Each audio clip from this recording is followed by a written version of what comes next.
Konsolidasinya saya pastikan bahwa tahun ini selesai dan mungkin semester 1 sudah selesai untuk konsolidasi para kapal kita. Itu akan banyak membuka lapangan pekerjaan baru bagi kawan-kawan kita, saudara kita yang baru lulus di teknik perkapalan. Nah ini dengan kita mengoptimalkan dan melakukan pembaharuan terhadap kemampuan negara kita sendiri dan mengelola hasil laut kita, itu akan banyak sekali manfaat ekonominya. PT Aspirasi Hidup Indonesia Tbk atau ACES menyikapi momentum bulan suci Ramadan dan Lebaran 2026 dengan optimisme tinggi. Perseroan menilai periode ini historis mendongkrak permintaan dan aktivitas belanja masyarakat di segmen retail, rumah tangga, dan kebutuhan pokok. PT Aspirasi Hidup Indonesia Tbk pemilik merek ASKO dan sejumlah format retail rumah tangga menyatakan bahwa permintaan kebutuhan rumah tangga biasanya meningkat signifikan menjelang Ramadan dan Lebaran. Periode ini diharapkan menjadi salah satu momen penting bagi peningkatan penjualan dan perbaikan kinerja pada kuartal pertama 2026. Manajemen ACES mencatat bahwa secara historis periode Ramadan mendorong aktivitas belanja masyarakat khususnya untuk produk kebutuhan rumah tangga, peralatan rumah, dan gaya hidup harian yang relevan dengan perayaan tersebut. Selain sentimen musiman, analis pasar juga melihat potensi kinerja ACES bertumbuh seiring optimisme pasar terhadap konsumsi rumah tangga di awal tahun, namun tetap mencermati tantangan daya beli. Strategi ACES juga mencakup pengembangan merek dan pembukaan gerai untuk memperluas jangkauan pasar, termasuk ke wilayah yang belum terlayani secara optimal. Pendekatan ini diharapkan membantu memaksimalkan potensi pertumbuhan dari peningkatan belanja musiman tersebut. Secara keseluruhan, ACES memanfaatkan momentum Ramadan dan Lebaran sebagai peluang untuk memperbaiki fundamental kinerja dan memperkuat penetrasi pasar retail rumah tangga, sambil tetap memperhatikan dinamika daya beli dan perilaku konsumen sepanjang 2026. Berbagi sumber, IDX Channel. Emiten teknologi PT Bukalapak.com Tbk atau Buka kembali menyesuaikan jadwal penyerapan dana hasil penawaran umum perdana atau IPO. Hingga akhir tahun 2025, perseroan masih menyisakan dana sebesar 4,3 triliun rupiah yang kini disimpan dalam instrumen deposito hingga surat berharga negara.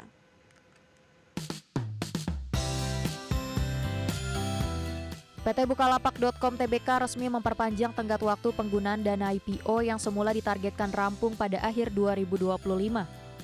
Dari total dana bersih hasil IPO sebesar 21,3 triliun rupiah, perseroan baru menyerap sekitar 79,9% atau senilai 17 triliun rupiah. Manajemen memutuskan untuk menetapkan target waktu penyelesaian sisa dana tersebut hingga 31 Desember 2026 mendatang guna menjaga kualitas investasi perusahaan. Sekretaris Perusahaan Bukalapak Cutfika Lutfi menegaskan bahwa penundaan ini didasari oleh prinsip kehati-hatian dan kebijakan pengelolaan modal yang selektif. Meski secara aktif terus menjajaki berbagai peluang kerjasama dan pertumbuhan usaha, manajemen menilai sejumlah peluang yang ada belum sepenuhnya memenuhi kriteria strategis dan profil risiko perusahaan. Sepanjang kuartal keempat 2025, Buka tercatat telah mempercepat penyerapan dana hingga 3,19 triliun rupiah seiring perubahan rencana penggunaan dana. Untuk menjaga nilai dana yang belum terpakai, Bukalapak menempatkan sisa modal tersebut pada berbagai instrumen keuangan dengan imbal hasil bervariasi antara 2 hingga 6,75%. Di antaranya deposito di Bank BRI senilai 1,17 triliun rupiah, giro di Bank Cimniaga, serta portofolio surat berharga negara atau SBN rupiah sebesar 900 miliar rupiah. Langkah ini diambil untuk memastikan likuiditas perusahaan tetap terjaga di tengah dinamika ekonomi dan industri yang menantang. Berbagi sumber IDX Channel. PT Tower Bersama Infrastructure Tbk atau TBIK resmi memulai menawarkan surat utang koperasi senilai 1,27 triliun rupiah pada Selasa 10 Februari 2026. Penawaran ini terdiri dari obligasi berkelanjutan 6 atau 7 maksud kami tahap 3 dan sukuk ijara berkelanjutan 1 tahap 3 sebagai bagian dari upaya perseroan untuk mengelola struktur pendanaan dan memenuhi kebutuhan likuiditas. TBIG, pemain utama infrastruktur jaringan telekomunikasi di Indonesia, menawarkan obligasi berkelanjutan 7 tahap 3 senilai sekitar 1,062 triliun dan suku kejar berkelanjutan 1 tahap 3 senilai 210,1 miliar rupiah dalam penawaran ini. Instrumen obligasi tersebut dibagi dalam beberapa seri dengan tenor berbeda, memberikan opsi kepada investor jangka pendek hingga menengah, sementara cukup ditujukan untuk pasar modal berbasis syariah yang terus berkembang. Manajemen menyampaikan bahwa hasil penawaran ini akan dipergunakan untuk menutup sebagian utang yang jatuh tempo serta memperkuat likuiditas perusahaan. Pendekatan ini mencerminkan strategi TBIG dalam menjaga struktur modal yang sehat di tengah kebutuhan investasi infrastruktur yang tinggi. Industri surat utang korporasi di Indonesia terus menunjukkan dinamika dengan sejumlah emiten memanfaatkan pasar obligasi dan sukuk untuk pembiayaan atau restrukturisasi utang. Hal ini juga menjadi alternatif pendanaan selain kredit perbankan, terutama di tengah volatilitas suku bunga global dan pasar finansial. Secara keseluruhan, penerbitan surat utang 1,27 triliun rupiah oleh TBIG mencerminkan strategi korporasi dalam mengelola utang dan memperkuat modal kerja, sekaligus menegaskan perannya sebagai salah satu issuer aktif di pasar surat utang Indonesia.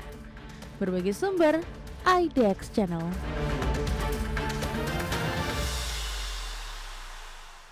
PT Dharma Polymetal Tbk atau DRMA memperkuat perannya dalam rantai pasok kendaraan listrik nasional dengan mulai memproduksi baterai litium untuk motor listrik dan mengembangkan ekosistem electric vehicle. Langkah ini dilakukan di tengah percepatan adopsi EV dan dukungan kebijakan pemerintah terhadap industri hulu hilir otomotif.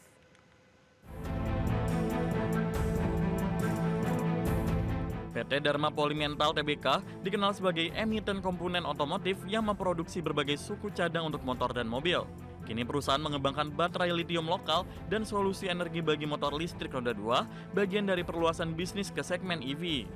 DRMA menilai komponen baterai menjadi elemen kunci bagi pertumbuhan ekosistem kendaraan listrik di Indonesia, sekaligus membuka peluang pertumbuhan jangka panjang di luar segmen otomotif konvensional. Strategi ini ditempuh melalui penguatan kemampuan manufaktur, diversifikasi produk bernilai tambah, serta integrasi ekosistem bisnis yang mendukung EV, mencakup inovasi baterai dan komponen kendaraan listrik lainnya. DRMA telah menampilkan inovasi baterai litium yang dikembangkan sendiri pada ajang otomotif besar, menegaskan komitmen perusahaan untuk menjadi pemain lokal di industri EV yang terus tumbuh. Pengembangan baterai ini sejalan dengan momentum nasional meningkatnya permintaan terhadap kendaraan listrik, serta dukungan pemerintah yang memperkuat insentif bagi produksi komponen lokal. Produk baterai yang lebih ringan dan tahan lama ini diharapkan menarik minat pelaku industri serta konsumen EV. Langkah DRMA masuk ke pasar baterai motor listrik ini juga mencerminkan upaya memperluas portofolio usaha di tengah dinamika industri otomotif dan tren mobilitas bersih. Perusahaan melihat peluang baru dalam menghasilkan pendapatan dari lini produk EV sambil memperkuat fundamental bisnisnya di masa depan. Berbagai sumber, IDX Channel.